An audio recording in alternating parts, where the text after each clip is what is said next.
할렐루야. 귀하고 복된 주님의 날입니다. 예배 자리에 나오신 여러분들을 주님의 이름으로 환영합니다. 우리 앞뒤 좌우로 같이 인사 나누실까요? 저희 수요일이 또 새해라고 하니까 또 한번 새해 복 많이 받으세요. 새해 복 많이 받으십시오. 주님 주신 복 많이 받으시고 또 많이 누리시고 또 많이 흘려보내시면 좋겠습니다. 하나님께서 우리를 예배의 자리로 불러주셨습니다. 많은 곳 가운데 특별히 따로 구별해서 다른 모습으로 살아가기를 원하시는 그 주님의 자녀들이 이 예배의 자리에 함께합니다. 오늘 드려지는 예배가 하나님이 기뻐하시고 또 우리의 마음과 정성이 다 주님 앞에 올려드려지는 그런 귀하고 복된 예배 되기를 간절히 소원합니다. 이제 다 함께 우리의 마음을 모아서 영과 진리로 하나님께 예배드립니다. 온 땅이여 하나님께 즐거운 소리를 낼지어다. 그의 이름의 영광을 찬양하고 영화롭게 찬송할지어다. 아멘. 우리 다 자리에서 일어나셔서 찬송가 43장으로 하나님 찬양하시겠습니다.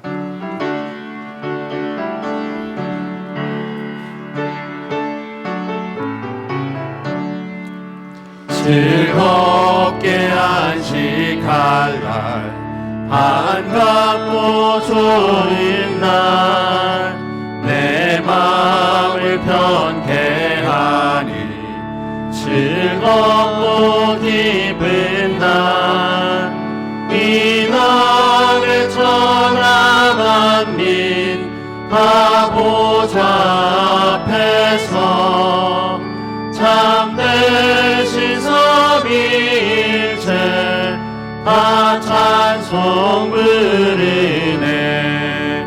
이 날에 하늘에서 새 양식 내리네. 성회로 모이라고 종소리 울리네. 복음의 밝은 빛은 온 세상 비치며 또 영생물이 흘러 시원케 하시네. 뒤주일 지킴으로 새 은혜 입어서 영원히 쉬는 곳에 다 올라갑시다. 성부께 찬미하고 성자와 또 성령 참되신 삼위일체 찬송 부르세. 아멘.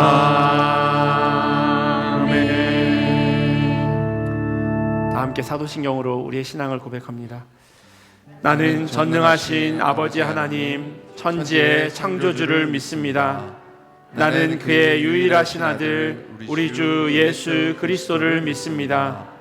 그는 성령으로 잉태되어 동정녀 마리아에게서 나시고 본디오 빌라도에게 고난을 받아 십자가에 못 박혀 죽으시고 장사된 지 사흘 만에 죽은 자 가운데서 다시 살아나시며 하늘에 오르시어 전능하신 아버지 하나님 우편에 앉아 계시다가 거기로부터 살아있는 자와 죽은 자를 심판하러 오십니다.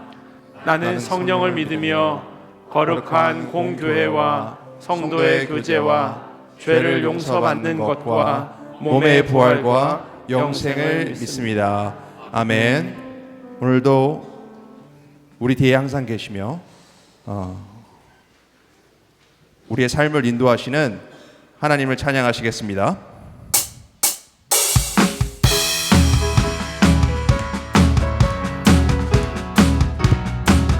나의 등 뒤에서 나를 도우시는 주, 나의 인생 길에서 지치고 고나여 내일처럼 주저앉고 싶을 때 나를 밀어주시네. 일어나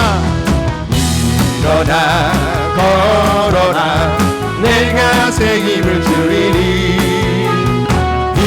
일어나 너 걸어라 내 너를 도우리 나의 등 뒤에서 나를 도우시는 주 아멘 많이 길을 갈 때 보이지 않아도 등치고 고나여 넘어질 때는 다가와 손 내미시네 일어나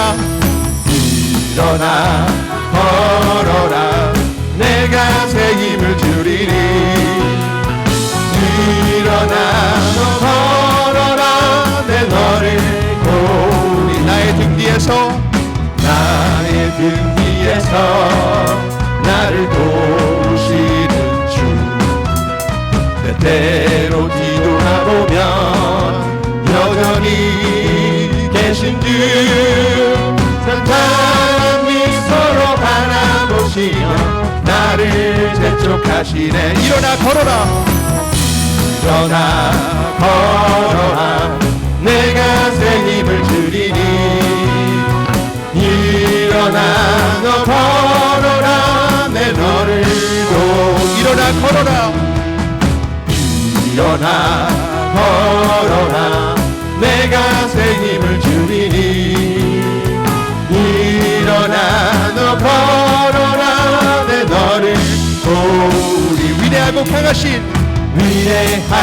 강하신 주님 우리 주 하나님 위대하고 강하신 주님 우리 주 하나님 깃발을 높이 들고 흔들며 함께 찬양해 위대하고 강하신 주님 우리 주 하나님 위대하고 강하신 주님 우리 주 하나님 함께 선포하시겠습니다 위대하고 강하신 주님 우리 주 하나님 위대하고 강하신 주님 우리 주 하나님 깃발을 높이 들고 흔들며 함께 찬양해 위대하고 강하신 주님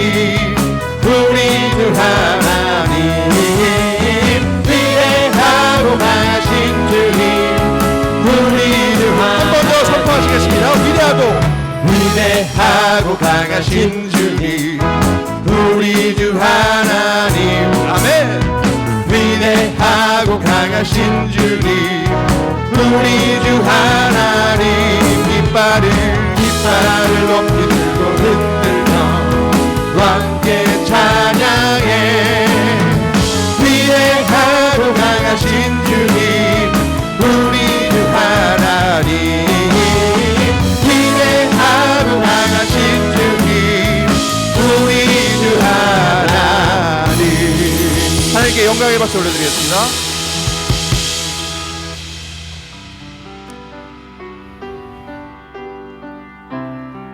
아버지 사랑 다 같이 노래하시겠습니다.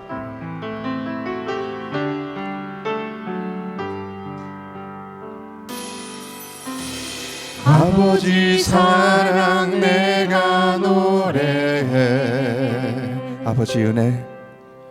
아버지 은혜 내가 노래해 그 사랑 변함없으신 거짓 없으신 성실하신 그 사랑 상한 갈 때 꺾지 않으시는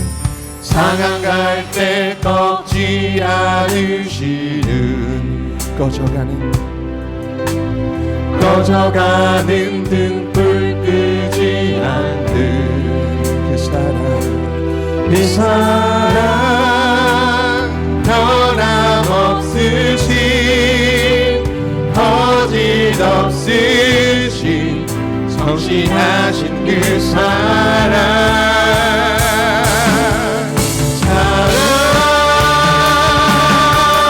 그 사랑 날 위해 죽으신 날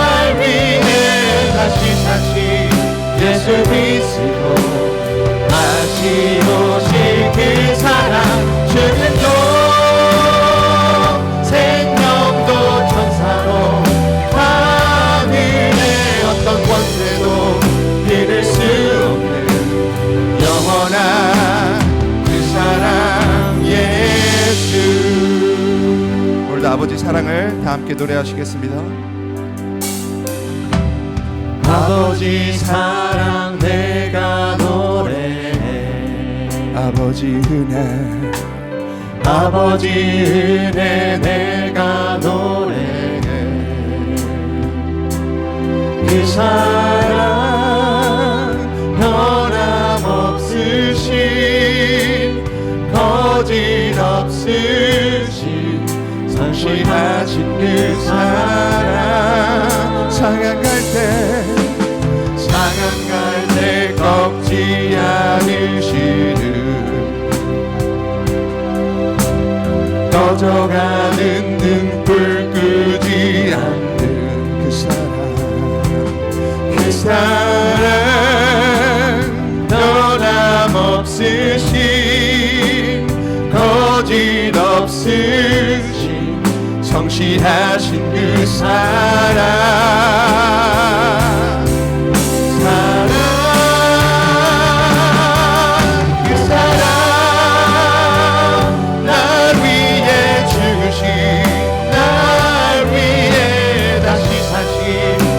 예수 그리스도 다시 오신 그 사랑 지금도 생명도 천사도 하늘의 어떤 권세도 끊을 수 없는 영원한 그 사랑 예수 그 사랑 날 위해 죽으신 날 위해 다시 사신 예수 그리스도 다시 오신 그 사랑 지금도 생명도 천사도 하늘의 어떤 권세도 끊을 수 없는 영원한 그 사랑 예수 그 사랑 날 위해 죽으신 날 위해 다시 사신 예수 그리스도 다시 오신 그 사랑 지금도 생명도 천사로 하늘의 어떤 권세도 끊을 수 없는 영원한 그 사랑 예수 영원한 그 사랑 예수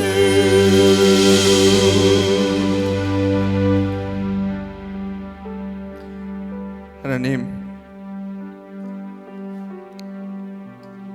주님께서 우리 삶 속에서 동행하시며 힘을 주심에 감사드립니다.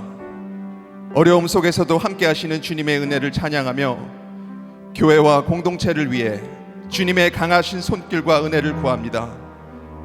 또한 변함없는 사랑으로 우리를 구원하신 주님께 감사드리며 우리의 삶을 주님께 온전히 드리기를 다짐합니다.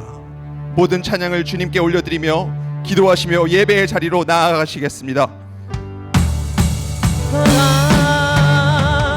날 위해 죽으신 날 위해 가슴하신 예수 그리스도 다시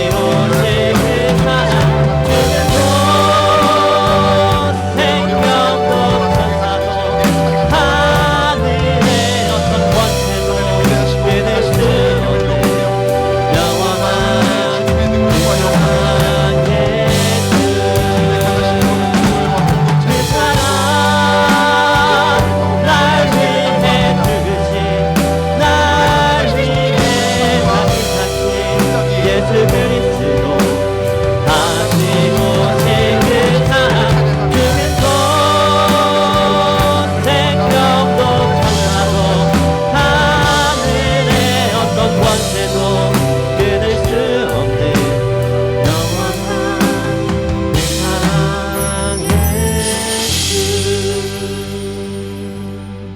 영원한 사랑과 은혜가 풍성하신 하나님 아버지, 오늘도 우리를 주님의 거룩한 전으로 불러주시고 예배하게 하심에 감사드립니다.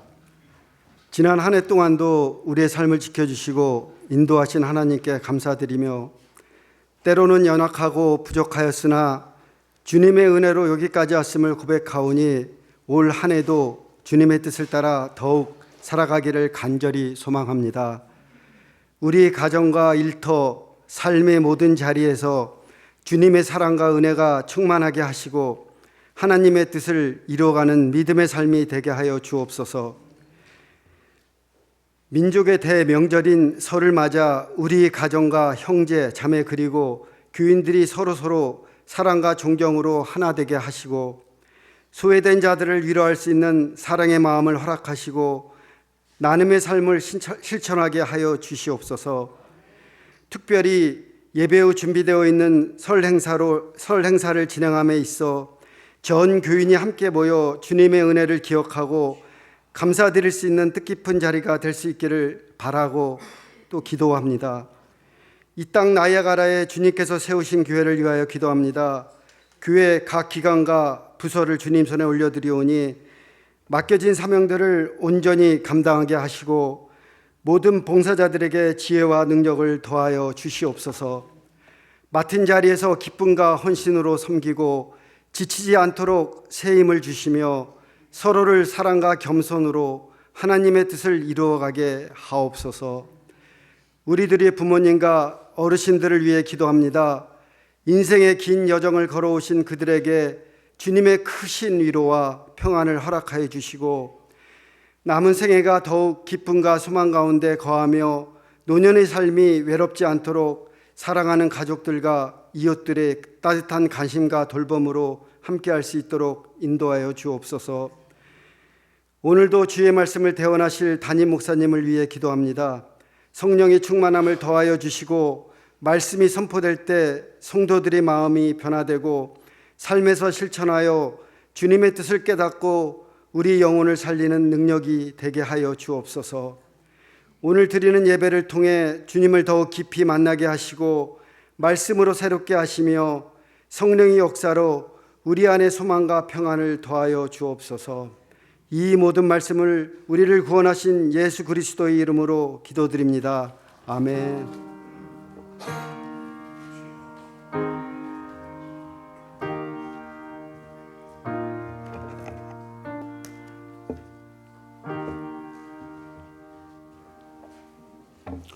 교회 소식 전해드리도록 하겠습니다. 주보를 참조해 주시면 좋겠습니다.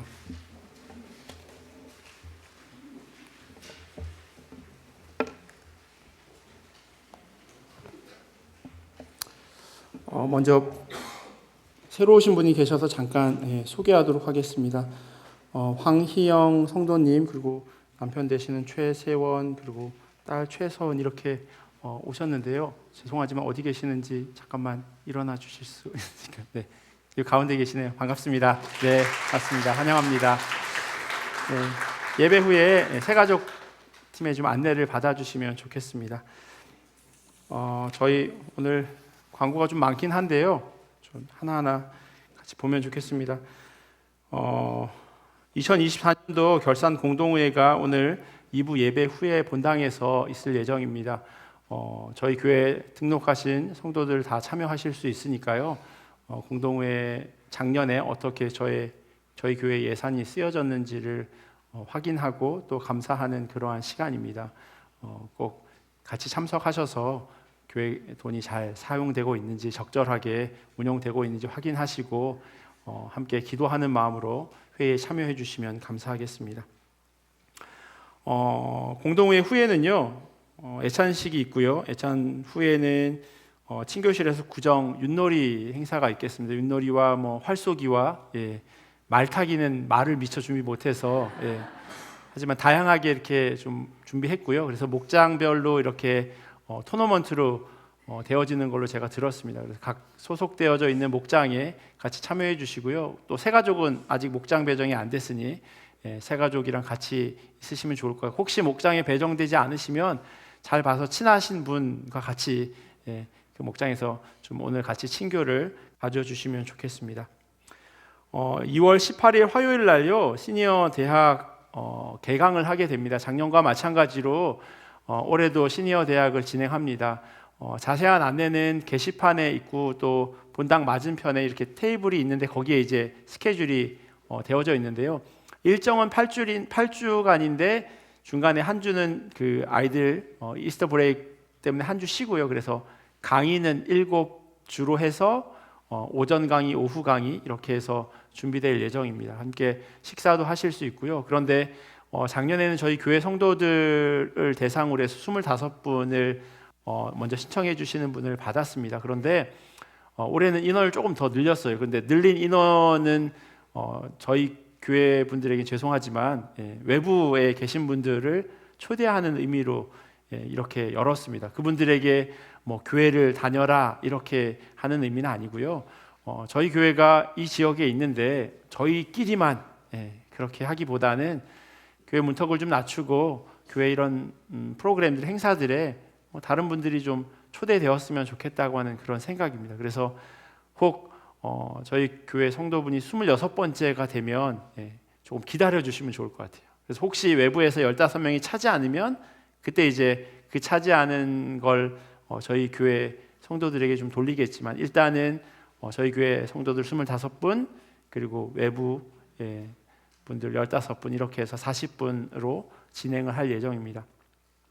수강료는 20불이고요. 사실 20불에 큰 의미가 있는 건 아니고요. 신청을 하면 거기에 이제 참가하는 마음을 좀 담으면 좋겠다고 하는 그냥 공짜로 하면 사실 20불 큰 돈일 수도 있고 작은 돈일 수도 있지만 내가 내면 꼬박꼬박 가게 되는데요. 내지 않으면 그러면 오늘 뭐 바쁜데 안 가지 뭐 그렇게 생각하시면 준비하시는 분들도 그렇지만 사실은 가고 싶은 신청하기를 원하셨던 분들이 신청 못하게 되는 일이 생겨진 거잖아요. 그러니까 이렇게 참가비를 20불 받는다고 하는 것 양해해 주시면 좋겠고요. 사실 7번 7주 동안 7번의 식사도 또 있기 때문에 20불이 참가하시는 분들에게 있어서 큰 부담은 아니라는 생각은 듭니다. 자세한 내용은 김현성 집사님께 문의해 주시면 감사하겠습니다. 저기 뒤에 이렇게 사진 찍어 주시는 김현성 집사님께 문의해 주시면 감사하겠습니다.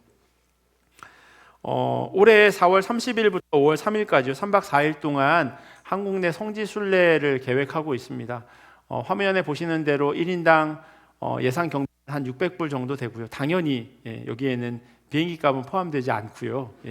뭐 당연한 얘기를 또 하냐 생각하실 수도 있겠지만 그래도 정확하게 설명을 드리는 게 좋을 것 같고요. 그 일정 가운데 특별히 왜 한국 내 성지 순례를 정했냐라고 생각하실 수도 있을 것 같아요. 뭐 이스라엘도 좋고 터키도 좋고 그리스 좋은데 많이 있는데 왜 한국에 가서 한국에 무슨 성지가 있느냐라고 생각하실 수 있는데요. 물론 한국에 예수님께서 계신 건 아니었지만 우리 믿음의 뿌리는 사실 한국 땅에 있습니다. 우리가 그곳에서 믿음의 선배들이 계속해서 믿음을 이어온 그 결과가 저희가 신앙생활을 하고 있는 거죠. 물론 캐나다에 와서 처음 교회를 분들에게도 동일한 의미가 아닐까 싶습니다. 그 가운데서 특별히 순교하신 분들의 발자취를 좀 올해는 따라가려고 합니다. 그래서 문경준 전도사님, 문준경 전도사님, 그리고 주기철 목사님, 손양원 목사님 이렇게 계셨던 충청도와 전라도와 경상도 이렇게 해서 3박 4일 일정으로 진행할 예정이고요. 원래 이런 일정을 진행하면 최소 출발 인원 같은 것들이 있는데 올해 한국에서 감사하게도 도와주실 분이 계셔서 올해는 특별하게 최소 인원 출발 인원이 10명, 20명 없이 그냥 저희가 모집되는 대로 그렇게 출발할 수 있도록 되어졌습니다. 그래서 4월 30일부터 5월 3일 이 기간에 혹시 한국에 방문할 예정이 있으신 분들은 약간 일정을 좀 조정하실 수 있으시면 그 기간을 한국 일정에 넣어주시면 그러면 가서 같이 이 한국 내 성지 순례를 참여하실 수 있지 않을까 싶습니다. 자세한 내용은요, 그 선교위원장 되시는 장로님 그리고 선교부 되시는 안수 집사님 이렇게 문의해 주시면 좋겠습니다. 그래서 어떻게 일정이 되어지는지는 본당 뒤쪽에 보면 신청서가 있거든요. 이렇게 한국 내 성지 순례라고 하는 신청서가 있는데 가기를 원하시는 분은 신청하셔서 거기에 집어넣어 주시면 좋겠습니다. 자세한 안내는 거기에 나와져 있는데요.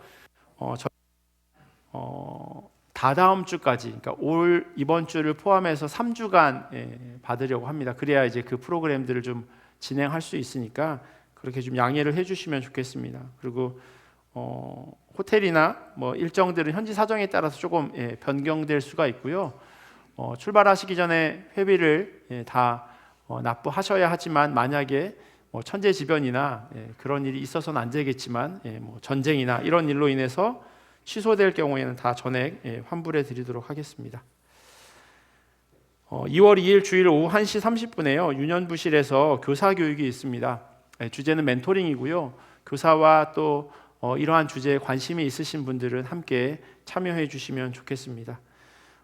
도서실 이용 안내인데요. 2월 2일까지 책 나눔을 진행합니다. 도서실 본당 나가셔서 왼쪽에 보면 도서실이 있는데 거기에 이제 끈으로 이렇게 묶어놓은 책들이 있어요. 그 책들은 여러분들이 소장하기를 원하시면 그냥 가져가줘도 괜찮습니다. 하지만 왼쪽에 따로 이렇게 가려놓은 곳은 교회에 비치해서 교회 도서관 운영하려고 지금 준비하고 있는 책들이니까요. 그 책 말고 나머지 책들은 그냥 편안하게 가져가셔도 괜찮고요. 혹시 교회 책을 빌려가셨다면 빨리 좀 리턴을 해주시면 그래야 이제 거기에 다 레이블 하고 그리고 바코드를 다 이렇게 달고 있거든요. 그래서 그 책을 검색하거나 누가 빌려갔는지를 확인하는 그런 준비 작업을 하고 있습니다. 그래서 거기에 좀 참여해 주시면 감사하겠습니다. 다음 광고는요. OK마트에서 작년과 동일하게 또 올해도 귀하게 구정 선물을 준비해 주셨습니다. 그래서 각 가정별로 그 떡국떡 한 봉지씩을 가져가시면 좋겠고요. 또 교육부서에는 아이들 위해서 초코파이도 이렇게 도네이션 해주셨습니다. 너무 감사하다는 말씀 드립니다. 따로 빠진 광고 없으면 우리 하나님 주신 말씀 같이 보도록 하겠습니다. 오늘 우리에게 주신 하나님의 말씀은 룻기 1장 18절에서 22절까지 말씀입니다. 우리 몸이 불편하지 않으시면 자리에서 일어나셔서 하나님 주신 말씀 같이 읽도록 하겠습니다. 룻기 1장 18절에서 22절까지 말씀입니다. 한 절씩 교독하고 마지막 22절은 함께 읽도록 하겠습니다. 나오미가 룻이 자기와 함께 가기로 굳게 결심함을 보고 그에게 말하기를 그치니라. 이에 그 두 사람이 베들레헴까지 갔더라. 베들레헴에 이를 때에 온 성읍이 그들로 말미암아 떠들며 이르기를 이가 나오미냐 하는지라. 나오미가 그들에게 이르되 나를 나오미라 부르지 말고 나를 마라라 부르라. 이는 전능자가 나를 심히 괴롭게 하셨음이니라. 내가 풍족하게 나갔더니 여호와께서 내게 비어 돌아오게 하셨느니라. 여호와께서 나를 징벌하셨고 전능자가 나를 괴롭게 하셨거늘 너희가 어찌 나를 나오미라 부르느냐 하니라. 함께 읽겠습니다. 나오미가 모압 지방에서 그의 며느리 모압 여인 룻과 함께 돌아왔는데 그들이 보리 추수 시작할 때에 베들레헴에 이르렀더라. 아멘. 하나님의 말씀입니다. 자리에 앉겠습니다. 사람들은요 종종 자기 자신을 나는 객관적인 사람이야 라고 이야기하기도 합니다. 어떤 사물을 바라볼 때 어떤 사건이나 어떤 일이 일어났을 때 그것을 다른 사람들한테 설명하면서 나는 객관적이야 라고 이야기하죠. 심지어는 자기를 소개할 때도 객관적이다, 나는 객관적으로 나를 소개하고 있는 것이다 라고 착각합니다. 하지만 사람들은요 객관적이기 어렵습니다. 사전에 보면 객관적이라고 하는 말의 정의가요 자기와의 관계에서 벗어나 제3자의 입장에서 사물을 보거나 생각하는 것이라고 되어져 있어요. 그렇게 사람은 객관적이기 어렵다라고 말씀드리는 겁니다. 본인이 가지고 있는 지식과 자라온 환경, 성장 배경, 심지어는 신체적인 차이까지도 거기에 자신이 투영되기에 사람은 항상 주관적이라는 거예요. 사진은 객관적이지 않느냐라고 생각하실 수 있지만요. 제가 저희 가족들이 이렇게 어디 갔을 때 사진을 찍어주면요. 항상 컴플레인을 들어요. 사진은 객관적이잖아요. 정확하게 있는 모습 그대로 찍는데 제가 이렇게 찍으면요. 위에서 아래로 찍으니까 작게 나온다는 거예요. 이렇게 아래에서 이렇게 찍어줘야 좀 길게 사람이 나올 텐데 위에서 이렇게 찍으니까 사진마저도 객관적이지 않다는 겁니다. 또 다른 예가 있어요. 저를 보면 똑같은 사람 한 사람을 봄에도 불구하고 다 다르게 보세요. 주일날 친교실에 가면요, 어떤 분들은 목사님 왜 이렇게 말랐어요? 목사님 얼굴이 오늘은 좀 살이 쪘네요. 뭐 이렇게 그냥 똑같은 시간에 똑같은 사람에 대해서도 다양하게 봅니다. 그리고 저에 대해서 많이 물어보는 게 있어요. 제가 처음 교회 왔을 때도 많이 들은 질문이에요. 키가 몇이냐고. 이 질문을 정말 많이 들어요. 제가 원래는 이렇게 크지 않았는데요, 187이 된 지가 한 20년 정도 된 것 같아요. 그전에는 그보다는 작았어요.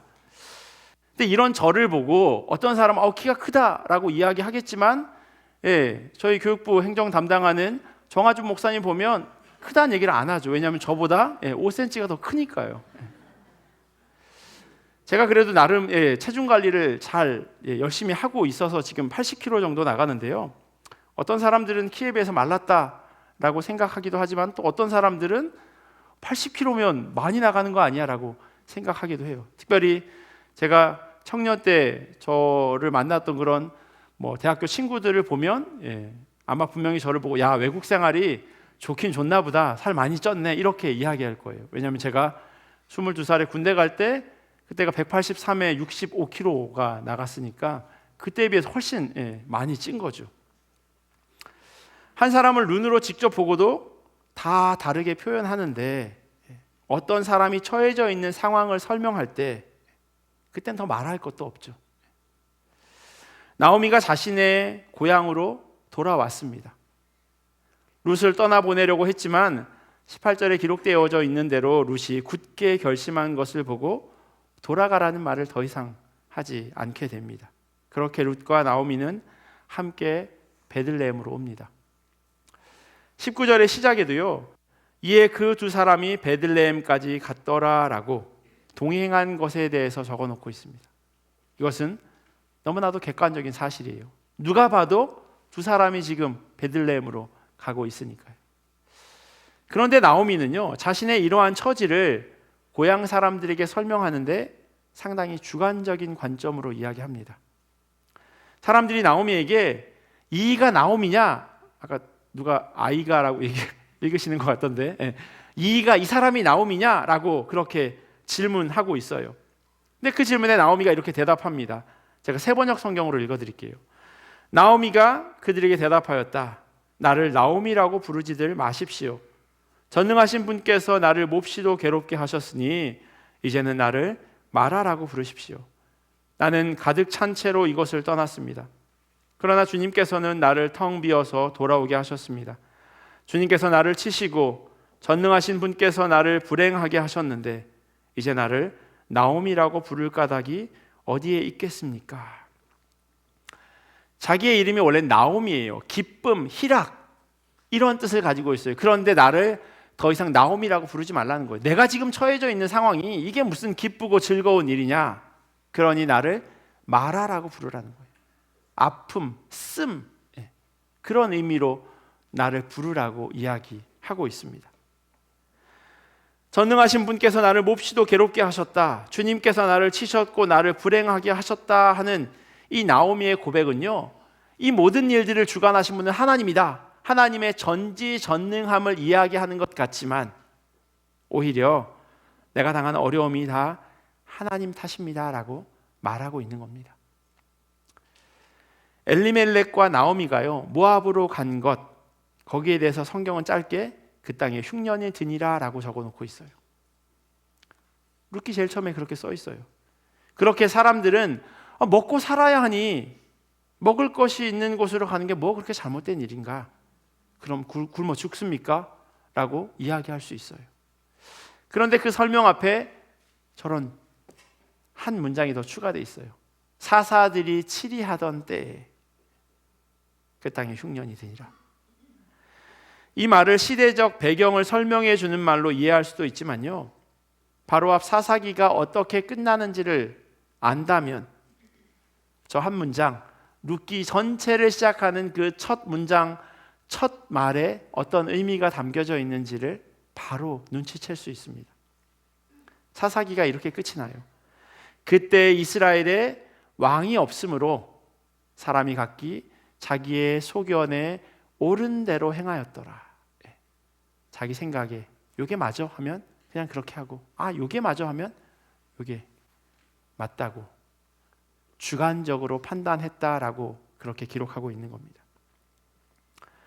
수요 성경 강의 시간에 계속해서 사사기 강해를 이어가고 있어요. 혹 기존에 알고 있었던 사사기와 조금 다르게 들려지신다면 잘 듣고 계신 겁니다. 사사들이 치리하던 때, 즉 사사 시대에는 왕이 없었기 때문에 사람들이 자기 마음대로 생각하고 행동하였다라고 이해할 수 있지만요, 그 구절에 담겨져 있는 진짜 뜻은 왕 대신 하나님이 계심에도 불구하고 사람들이 자기 마음대로 생각하는 대로 그렇게 살았다라고 하는 것을 이야기합니다. 왕이 없으면 자기 마음대로 살아도 되나요? 절대로 그렇지 않습니다. 심지어 우리에게 왕이 없었던 때는 없어요. 이스라엘 백성들에게 왕이 없었던 때는 단 한순간도 없었어요. 왜냐하면 우리의 왕 되신 분은 하나님, 예수 그리스도시니까요.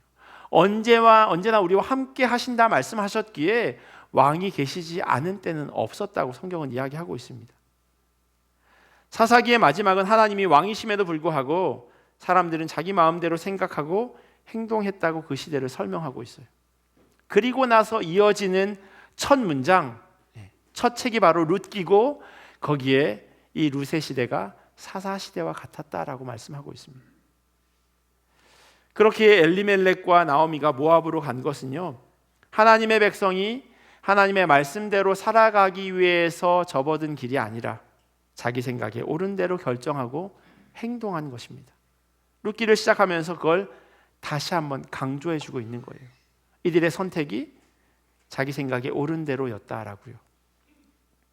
그 행보가 바로 나오미 가족이 베들레헴으로 떠나서 모압으로 간 것입니다. 나오미는 모압에서 남편과 두 아들을 잃었습니다. 제 말에 대해 오해가 없으셨으면 좋겠어요. 하나님의 말씀에 순종하지 않았기에 남편과 두 아들을 잃었다라고 말하는 것이 절대 아닙니다. 다시 한번 말씀드릴게요. 나오미가 남편과 아들들을 잃은 것은 그가 하나님의 말씀에 순종하지 않았기 때문이 아니라는 거예요. 자기 소견에 옳은 대로 결정하고 행동했는데 남편과 두 아들이 죽게 된 거예요. 두 사건은요, 인과관계가 있는 것이 아니에요. 그런데도 이 모든 일에 대해서 나오미가 내린 결론은 21절에 기록된 대로 여호와께서 나를 징벌하셨고 전능자가 나를 심히 괴롭게 하셨다예요. 이것은 나오미가 자기 삶에 대한 믿음의 고백으로 생각할 수 있지만 그게 아니라 하나님에게 떠넘기는 거예요. 제가 몇 번 말씀드렸지만요, 하나님께서 우리의 잘못된 선택과 행동에 번번이 그 책임을 물으신다면 그러면 여기에 살아남을 수 있는 사람이 누가 있겠습니까? 이것이 나오미에 대한 하나님의 심판이라면 이 정도로 끝나는 게 충분할까요? 하나님의 백성이 이방신을 섬기는 선택을 한 건요, 가장 큰 죄나 마찬가지입니다. 더 이상 하나님의 백성으로 살아가지 않겠다고 하는 결심이니까요. 아들과 남편뿐만 아니라 자기와 며느리들 역시도 살아남을 수 있는 그런 상황이 아니에요. 그렇게 제가 속단하는 것일지 몰라도 나오미 가정에 일어난 쓰디쓴 시간은 오히려 그 가정이 범한 죄의 결과라고 말할 수 없습니다. 사람이 살아가다 생길 수 있는 일 가운데 하나인 겁니다. 그냥 차가 멈춰 서거나 교통사고가 나거나 아픈 병이 걸리거나 관계 안에서 어려움, 경제적인 어려움, 살아가다 보면 일어나는 일들 가운데 하나인 거죠. 하지만 우리는 어려움을 만나면 나오미처럼 그렇게 반응할 때가 많이 있습니다. 여러분들은 어떻게 생각하시는지 모르겠어요. 여러분의 삶 가운데 이런 일이 일어난다면 여러분들은 어떻게 해석하시겠습니까? 사사기 마지막 말씀처럼 항상 자기 소견에 옳은 대로 내 마음대로 결정하고 행동하고 나서 잘 되면 상관없는데 잘못되면 그걸 하나님 책임으로 돌리는 그런 말을 혹은 그런 생각을 하고 있지는 않으신가요?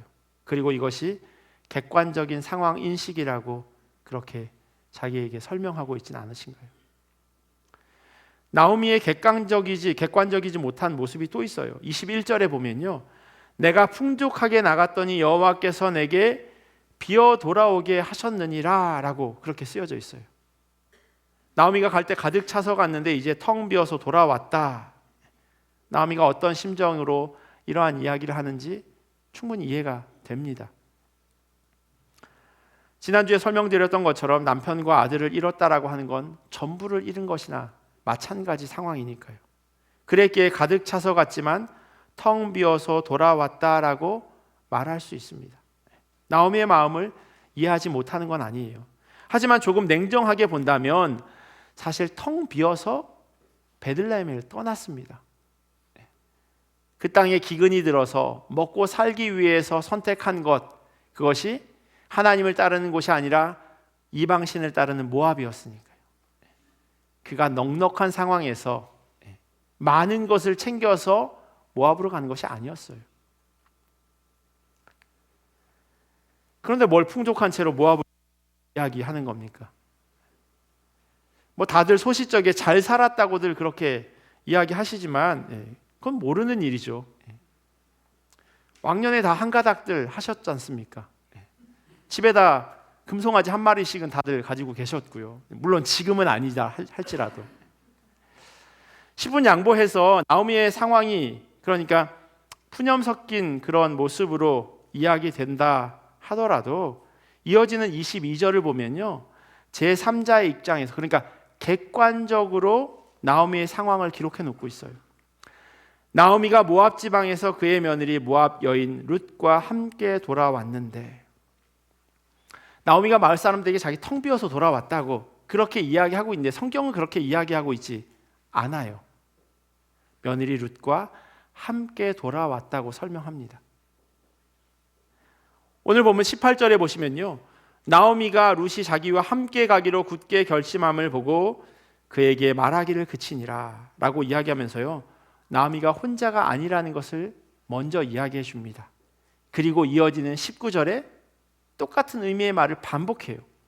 이에 두 사람이 베들레헴까지 갔더라. 오르반은 떠났고요, 룻은 남았어요. 같이 시어머니 나오미와 함께 베들레헴으로 가기로 했어요. 앞에 설명했어요. 그럼에도 불구하고 두 사람이 베들레헴으로 갔더라라고 이야기해 주고 있어요. 사람들이 잊어버릴까 봐 그걸 다시 한번 콕 집어주는 거예요. 혼자 아니야, 텅 비지 않았어, 같이 가고 있어 라고요. 그리고 룻기 1장 전체를 마무리하면서 다시 한번 이야기하는 겁니다. 나오미가 모압 지방에서 그의 며느리 모압 여인 룻과 함께 왔는데, 나오미는 자기 고향 사람들에게 하나님께서 나를 괴롭히셨고 그러니 나를 괴로움이라고 부르십시오, 나는 텅 비어서 돌아왔습니다 라고 말할 때 그 나오미 옆에 며느리 룻이 이렇게 쳐다보고 있고 그런 상황인 겁니다. 이 룻의 마음이 어땠을까요? 한번 상상해 보십시오. 내가 룻이라면 그 마음이 어땠을까? 룻이 나오미와 함께 베들레헴으로 오는 것은요, 정말 어려운 결정을 한 겁니다. 나오미에게 있어서 베들레헴은 돌아오는 길이에요. 하지만 며느리 룻에게 있어서 들어가는 길입니다. 원래 있었던 곳이 아닌 거예요. 그곳에서 낯선 사람들에게 둘러싸여 있는데 자기를 그들에게 소개하기보다는 시어머니 나오미가 나는 괴로움입니다, 나는 빈손으로 왔습니다 라고 이야기할 때 그걸 옆에 듣고 있는 나오미의 마음이 얼마나 상할 수 있었을까요? 아니, 내가 시어머니 옆에 이렇게 떡하니 서 있는데 아무것도 없이 돌아왔다니 내가 아무것도 아닌 사람인가? 내가 이런 소리 들으려고 베들레헴까지 왔나? 보자 하니까 보자기로 보이고 참자 하니까 참기름으로 보이고 가만히 있으니까 뭐 이렇게 화를 낼 수 있는 충분한 그런 상황이에요. 그런데요, 오늘 본문 어디에도요 룻이 말했다고 하는 이야기가 없어요. 룻은 그냥 잠자코 그 자리를 지킵니다. 지난주와는 달리 오늘 말씀 가운데 룻에 대한 언급은 거의 없다시피 해요. 그런데 이 말씀을 읽으면서요, 마치 영화의 한 장면처럼 이 본문이 읽혀지더라고요. 커다란 프레임이에요. 나오미와 동네 사람들이 막 서로 이야기를 합니다. 그리고 저 한쪽 구석에 룻이 서 있어요. 카메라가 룻 있는 쪽으로 포커스가 쭉 줌인 들어가다가 페이드 아웃 되면서 깜깜해져요. 그리고 다시 페이드 인이 되면서 나사렛의 예수 그리스도가 화면에 등장하는 모습. 너무 과한 상상인가요? 오늘 본문 가운데서 대사 한마디 없이 서 있는 이 룻의 이런 모습과 예수님의 삶이 겹쳐지는 건 사실 너무나도 자연스럽습니다. 예수님께서 이 땅 가운데 오셔서 어떻게 사셨는지를 생각해 보면 그렇다는 겁니다. 낮고 낮은 사람으로 이 땅 가운데 오셨어요. 하늘 보자 버리고 하나님이 사람이 되셨어요. 룻이 자기 고향 땅 모압을 버리고 베들레헴으로 가는 것과는 비교할 수 없을 만큼 예수 그리스도가 이 땅 가운데 오신 것이 성경에 기록되어 있습니다. 유대인들이 죄인 취급하고 사람처럼 대하지 않았던 그들을 찾아서 예수님은 일일이 문안하시고 위로하시고 고치시고 하늘나라를 그들로 하여금 경험하게 하셨습니다. 그들과 함께 먹고 자는 것도 마다하지 않으셨어요. 12명의 제자들과 시간을 보내면서 그들에게 하나님에 대해 말씀해 주셨습니다. 그런데 그 12명의 제자들의 면면을 살펴보면 어디 내놓을 만한 사람이 거의 없습니다. 그렇게 좋은 평을 들을 수 있는 사람이 아니에요. 하지만 예수님께서는 그들을 끝까지 사랑하십니다. 심지어 잡히시기 전날 밤 그들을 모아놓고 발을 씻겨주시고 함께 떡과 포도주를 나누시며 그들을 사랑하는 그 손을 놓지 않으셨어요. 예수님 쪽에서는요. 오늘 본문 가운데 있지만 없는 사람처럼 그 자리를 지켰던 룻처럼 예수님께서는 아무런 항변도 하지 않으신 채 묵묵히 십자가를 지시고 골고다 언덕을 올라가셨습니다. 마치 도살장으로 끌려가는 어린 양처럼요. 변명과 같은 그 어떤 말도 하지 않으셨습니다. 그냥 아무 말 없이 그 길을 걸어가셨어요. 예수님은 그러려고 이 땅 가운데 오신 겁니다. 그리고 룻도 그러려고 나오미를 따라가고 있는 겁니다. 우리는 오늘 무엇 때문에 이 자리에 있습니까? 혹 룻이 편하고 안정된 삶을 살기를 원했다면 왜 남는 게 맞는 이야기입니다. 하지만 그것을 뒤로하고 시어머니와 함께 베들레헴으로 왔습니다. 마을 사람들에게 이방인이기에 무시당할 수 있어요. 시어머니에게 없는 사람 취급당하는데 마을 사람들이야 뭐 말할 것도 없겠죠. 그런데 예수님께서 십자가를 지시기 위해 이 땅 가운데 오셨던 것처럼 그러려고 지금 룻은 나오미를 따라 베들레헴으로 오게 되었습니다. 우리는 무엇을 바라보며 오늘 예수를 믿으며 살아가나요? 예수 믿으면 좋은 일이 우리의 삶 가운데 계속해서 일어날 것이라고 혹시 생각하시나요? 내가 혹은 내 자녀가 좋은 대학 가고 예수 잘 믿으면 좋은 직장에서 돈 많이 벌고 무병장수하는 그렇게 고속도로 같은 삶을 살 것이라고 생각하시나요? 저는 목사이기 때문에요. 그렇게 거짓말을 하고 싶지 않습니다. 왜냐하면 교회 안에 얼마나 많은 아픈 사람들이 있습니까? 그게 육체적이든 정신적이든 놓여져 있는 상황이건. 그러면 그분이 아프면 그분이 예수 제대로 못 믿어서 그런가요? 그분이 하나님으로서 멀리 떨어졌기에 그렇게 몹쓸 병에 걸린 건가요? 그렇게 경제적으로 어려운 상황에 놓인 건가요? 그렇지 않지 않습니까? 이런 것들만을 바라고 오셨다면 죄송하지만 잘못 오셨다고 말씀드리고 싶어요. 왜냐하면 그런 좋은 일들이 생길 수도 있지만 그렇지 않을 수도 있기 때문입니다. 왜냐하면 예수님 믿는 것과 사람들이 바라보는 것, 소원하고 원하는 것과는 한 카테고리가 아닌 거예요. 속된 말로 그건 그렇게 생각하는 건 돈 내고 돈 먹기죠. 내가 이만큼 투자했으니 이만큼 주셔야죠 라고 하는 것과 뭐가 다릅니까? 물 떠놓고 비는 것과 똑같은 마음인 거죠. 오히려 예수 잘 믿으면 더 가난할 수 있고 더 어려운 직장을 선택하게 되기도 하고 비포장도로를 맨발로 걸어가는 삶을 살 가능성이 더 많다고 말씀드리고 싶습니다. 저의 이런 이야기가 너무 힘들고 무겁게 들리실지 모르겠어요. 특별히 저희 교회에 특별히 몇 년 동안 교회라고 하는 것에 처음 오신 분들이 계시는데 이거 잘못 왔나? 그렇게 생각하실 수도 있을 것 같아서 드리는 말씀입니다. 예를 들면 이런 거예요. 새로운 직장을 구했는데 주일에 일하면 더 많은 연봉과 더 높은 직급으로 올라갈 수 있다고 이야기합니다. 그럴 때 고민이 되는 거예요. 예수 믿지 않았다면 고민할 필요가 없죠. 주일에 쉬든 월요일 날 쉬든 수요일 날 쉬든 그냥 쉬면 되니까. 아무도 일하려고 하지 않는 주일날 내가 나가서 일하고 내가 더 많이 벌고 더 빨리 승진하면 그게 좋은 거지, 올바른 선택이지 라고 생각하는데 자꾸 마음에 불편함이 생긴다는 거예요. 1년에 정해진 휴가가 딱 있어요. 그런데 단기 선교를 갈 것인가, 휴양지로 떠날 것인가, 그 고민 앞에 마음이 자꾸 불편해요. 옆 가게는 저렇게 하면 돈을 더 벌 수 있는데 나는 그렇게 하기가 마음 가운데 너무 힘들어요. 하나님 어떻게 해야 됩니까? 라고 질문하게 된다는 거예요. 어떤 길이 예수님께서 걸어가신 길인지 기도하면서 결정하는 그런 고민과 갈등들이 그리스도인들 마음 가운데 생겨진다는 겁니다.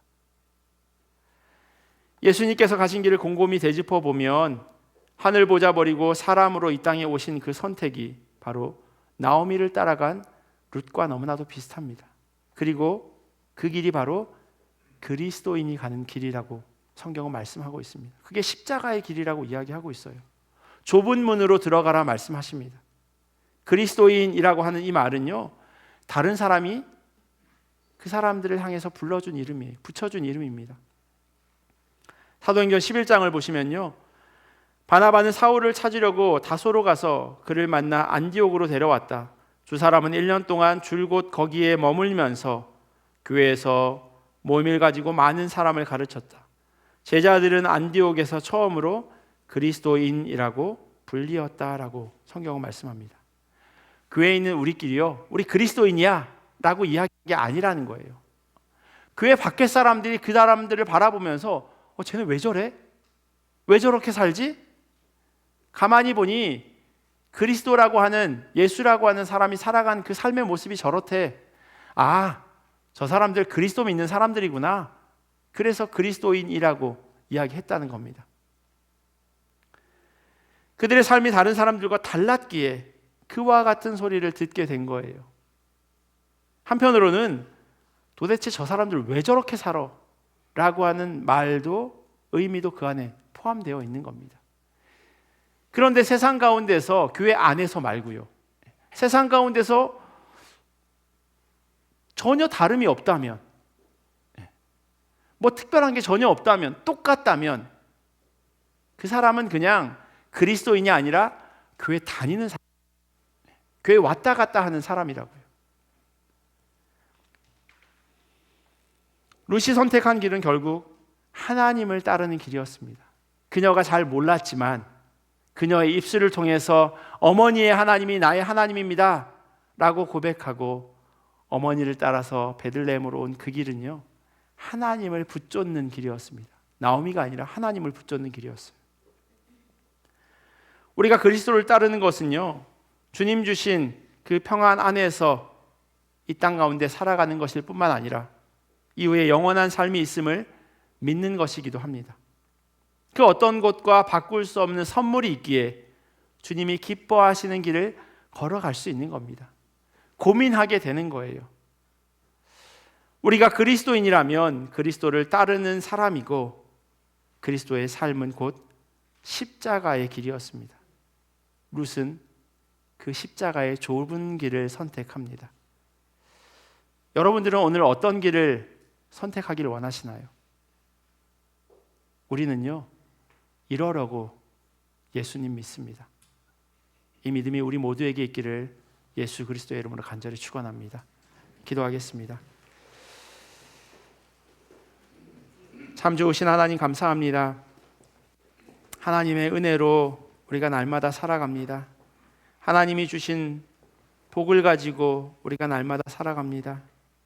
그런데 하나님, 우리가 살아가는 곳이 교회가 아니라 세상임에도 불구하고 그 세상 가운데서 전혀 구별되지 못한 삶을 살아갈 때가 많이 있음을 고백합니다. 주님, 룻의 삶을 다시 한번 되돌아보게 하여 주시옵소서. 편안한 모압에서의 삶을 뒤로 하고 시어머니 나오미를 따라 베들레헴으로 가는 그 여정, 그 선택, 그것에 대해서 사람들은 바보 같다고, 왜 그렇게 살아가냐고 이야기할 수 있지만 그 길이 곧 하나님을 붙잡는 길이었음을 우리가 하나님의 말씀을 통해 보게 됩니다. 하나님, 우리의 삶 가운데 그리스도 예수를 붙잡게 하여 주시옵소서. 다른 것보다 주님 따라 살아가는 그 삶대로 우리가 살아내도록 주여 은혜로 더하여 주시옵소서. 감사하며 사랑이 많으신 예수님의 이름으로 기도합니다. 아멘. 우리 주신 말씀 기억하면서 찬송가 455장 같이 찬양하시겠습니다.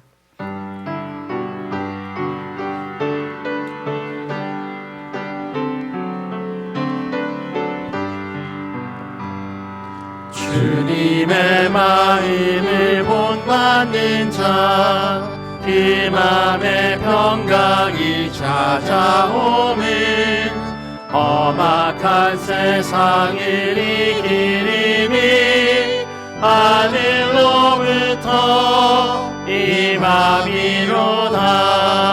주님의 마음 본받아 살면서 그 거룩하신 나도 이르리. 주 모습 내 눈에 안 보이며 그 음성 내 귀에 안 들려도 내 영혼 날마다 주를 만나 신령한 말씀 늘 배우도다. 주님의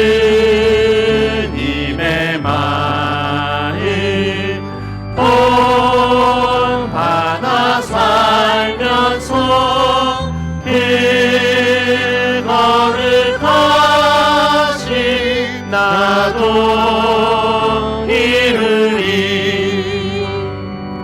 가는 길 거칠고 험하여도 내 맘에 불평이 없어짐을 십자가 고난을 이겨내신 주님의 마음 본받음이라. 주님의 마음 본받아 살면서 그 거룩하신 나도 다 같이 일어나셔서 복을 하시겠습니다. 주 예수 세상에 다시 오실 그날의 문성도 변화하여 주님의 빛나는 그 영상을 다 함께 보며 주 찬양하리. 주님의 마음 본받아 살면서 그 거룩하신 나도 이르리. 생일 감사헌금 드렸습니다. 주님, 범사에 감사드립니다. 허락하신 모든 일에 주의 계획과 뜻을 신뢰하며 어려움에도 감사로 받고 기도와 말씀으로 이겨나게 하시길 간구합니다. 맡겨주신 우리 자녀들 아버지께 잘했다 칭찬받을 수 있도록 축복하여 주세요. 범사에 감사드립니다. 모든 것을 주관하시는 하나님 아버지께 올해도 저희 가족들 잘 살펴주시리라 믿사오며 범사에 감사드립니다. 한국 방문 감사헌금 드렸습니다. 응답해 주신 하나님 감사드립니다. 한 걸음 한 걸음 점점 더 주님을 신뢰하여 살아가길 기도합니다. 범사에 감사합니다. 드림과 건축헌금 드렸습니다. 기도하겠습니다. 참 좋으신 하나님 감사합니다. 하나님께서 우리로 하여금 항상 기뻐하고 쉬지 말고 기도하고 범사에 감사하라 말씀하셨기에 우리가 그 주님의 말씀을 힘입어서 모든 일에 감사의 제목을 담아 주님 앞에 올려드립니다. 좋은 일도 감사로 고백하게 하시고 때로는 나에게 닥쳐진 어려움의 시간들도 하나님께서 귀하게 갚아주실 것을 기대하며 또한 감사함으로 주님 앞에 올려드리오니 하나님 우리 성도들의 삶 가운데 주님 간섭하시고 개입하셔서 주님이 이끌어 가시는 그 길대로 온전히 인도하여 주시옵소서. 귀한 마음을 담아서 우리의 삶에 모든 기도의 제목을 담아 주님 앞에 올려드리오니 하나님 이 물질이 하나님 나라 위하여 귀하게 사용되어지게 하시고 주님 뜻대로 온전히 흘러가는 물질 되기를 간절히 소원합니다. 어려운 형편과 연약한 믿음으로 인하여서 드리지 못한 손길들도 하나님 그들의 마음 기쁘게 받아주시옵시고 하나님께서 믿음 더하시고 또한 삶 가운데 은혜를 더하여 주시옵소서. 그리하여서 주님의 몸된 교회 성도들 한 사람 한 사람 이들의 가정과 생업과 삶의 자리 가운데 주의 인도하심이 주의 은혜가 날마다 차고 넘치도록 주여 복으로 더하여 주시옵소서. 지금은 우리 주 예수 그리스도의 크신 은혜와 하나님 아버지의 사랑하심과 성령님의 교통하심이 주님 걸어가신 길을 따라가기를 결단하는 주님의 자녀들 머리 위에 그리고 이들의 가정과 삶의 자리와 주님의 몸된 교회 위에 지금부터 영원토록 함께 하시기를 간절히 축원하옵나이다.